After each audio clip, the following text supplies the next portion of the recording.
you need more help with some of these topics, you can go ahead and refer to the textbook on this matter. We're going to start off with a skier at the top of a hill.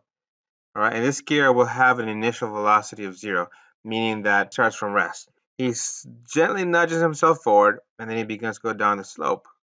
It's covered in snow. We're going to ignore friction. We're going to assume that he travels in a straight line. Nothing's in the way, no trees, no polar bears, etc. He does nothing to slow down, nothing to speed up. So is the skier traveling at a constant speed, or is it changing in how? Well, we know, for example, that the skier started from rest.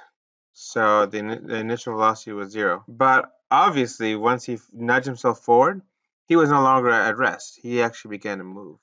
So what we notice then is that he speeds up.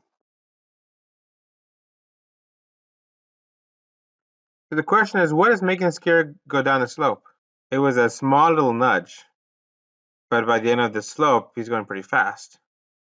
At what point will the skier's speed be the fastest? Well, it will happen to be at the end, right before he levels off, right before the slope, the mountain, ends up becoming land. If we would allow more slope, then we would imagine you would have more time to speed up. Let me ask you this. Is displacement the same as traveling a distance? I want you to think about that. That might be a good left column question to write down as we attempt to answer it.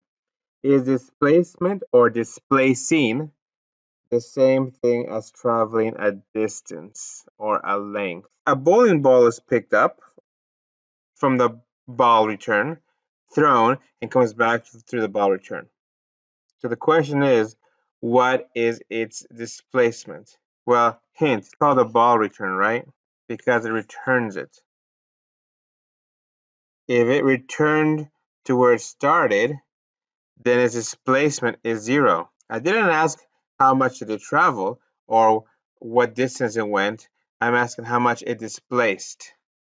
So again, the question to you is displacement the same thing as traveling a distance? I want you to really think about that. Did the ball return to where it started? Part B. This happens almost every day, right? Perhaps in a typical day for you, you end the day by returning to bed to go back to sleep. What is your displacement?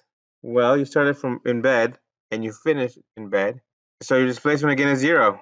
Did you return to where you started from? Because if you do, that means your displacement is 0. I'm not asking how much distance you traveled, right? I'm asking displacement. So theoretically, you could buy a brand new car from a dealership, right, in Palmdale, let's say. And you go ahead and you drive this vehicle and you drive it, and 100,000 miles later, you decide to change your car and upgrade. And so you take this car back to the dealership in Palmdale, the same exact dealership. How much did it travel? 100,000 miles. What was its displacement? 0, because it ended up where it was purchased. During the Apollo 14 mission, there was a lunar sample, 14321, aka Big Bertha, was collected from the moon's surface and returned to Earth. What is the displacement of Big Bertha? So I need you to recognize that Big Bertha is still on the Earth right now. Big Bertha originally came from the moon. Is Big Bertha's displacement 0? Unfortunately, no. Big Bertha's displacement is actually 238,900 miles because Big Bertha did not return to where Big Bertha started from. If the displacement were 0 on our next lunar mission, we would be returning Big Bertha to where we found it. If a student drives 50 miles per hour away from the AV fairgrounds for 5 minutes, where would that student end up? Probably would want to ask, which way are we going? That's a very important question to ask. Which way are we going? So we have a number, but we don't have a direction. Are we going west? Are we going east? Are we going north? Are we going down the freeway? We know we're driving 50 miles per hour for 5 minutes, but we don't know in what direction we're going. That's a very important thing to bring up. For your summary, I want you to go ahead and give a new example, a different example, that you can think of where displacement is 0. And then I want you to come up with another example, one that we haven't discussed yet, where it isn't 0. A hungry lion is in a cage and there's an antelope nearby. Sneaky, sneaky. The cage is opened. What does the lion do? What does the antelope do? We know the lion starts from rest because it's in a cage.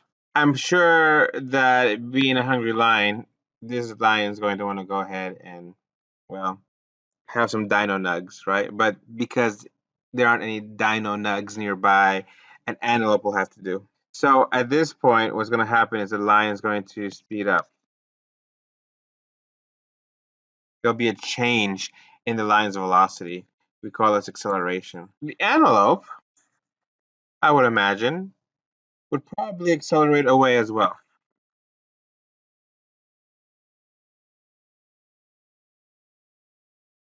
I would imagine that it wouldn't accelerate towards the lion, but most likely away from the lion. While taking an evening walk with a constant velocity, a swarm of bees approaches you. So, hint: the bees are not taking an evening walk, you are. Okay? But all of a sudden, a swarm of bees approaches you. I don't know about you, but you probably would turn your direction, right? In the opposite direction, and you would speed up. Now, this brings up two very important points. Acceleration is a change in velocity. And there are two ways to change velocity. You can either change it numerically, right? If you're going 2 miles per hour, now you're going 6 miles per hour, you obviously change the number. You can also change the velocity by changing the direction. So if you're going 2 miles per hour in a positive direction, and now you're going 6 miles per hour in a negative direction, that could be an acceleration as well, a change in velocity. If you're going 2 miles per hour in a positive direction, and then you'd go ahead and do 2 miles per hour in a negative direction, that is also an acceleration, because even though the number didn't change, if we change the direction or the sign, that also counts as a change in velocity. Let's talk about these words a bit more once you get more comfortable with them. Displacement. So at this point, I'm hoping you have a little better feeling of what displacement means. Displacement is how far you've traveled from where you started.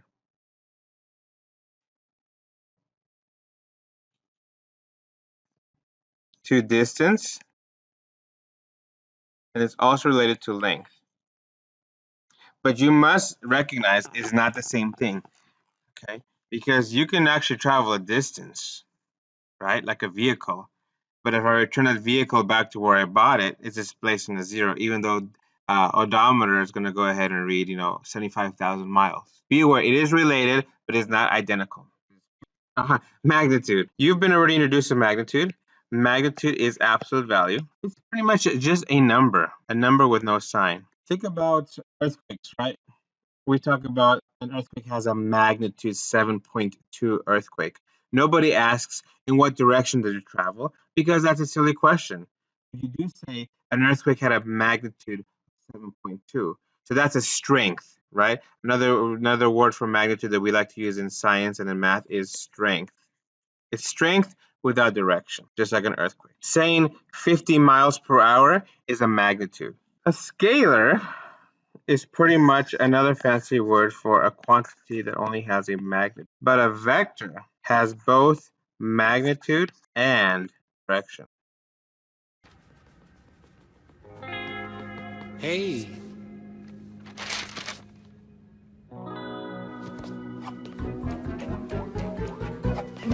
I'm applying for a new villain loan. Go by the name of Vector.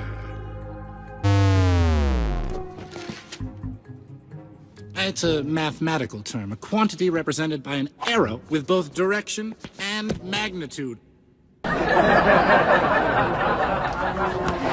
Vector! That's me, because I'm committing crimes with both direction and magnitude. Oh, yeah!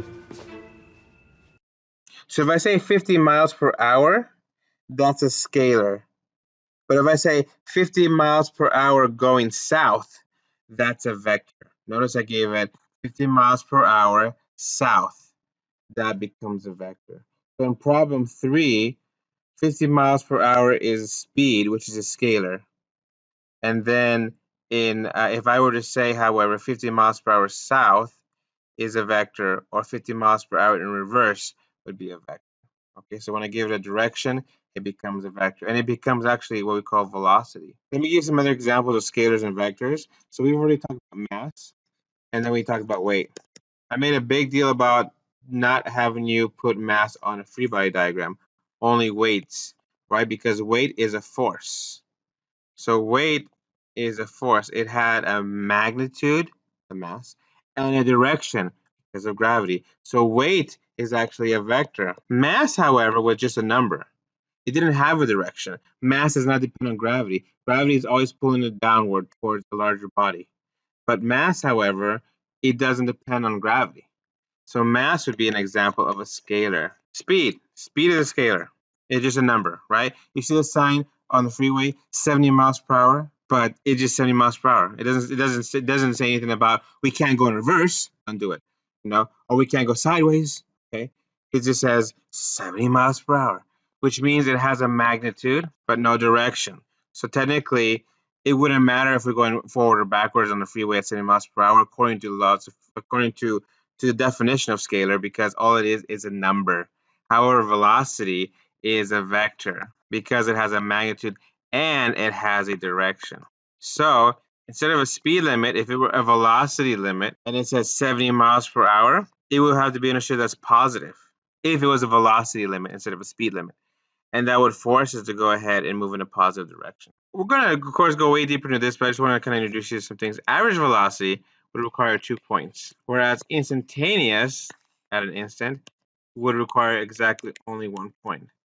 So to illustrate this, I want to talk about um, a pretty fast car with a pretty good driver back in 2004. And this driver went ahead and completed a 5.3 kilometer lap in 84 seconds. His average velocity, in this case, is actually more than 2 points, right? In this case, it would be like all the points that happened during these 84 seconds. But just to give you an idea, we would take this 5,303 meters. I'm going to convert to meters, divided by 84.125 seconds, and I would end up getting an average velocity of 63.04 meters per second. That's, just to give you an idea, 63 meters every second. However, he was able to speed down the straight at speeds of up to 88.9 meters per second. So what's the difference between these two numbers?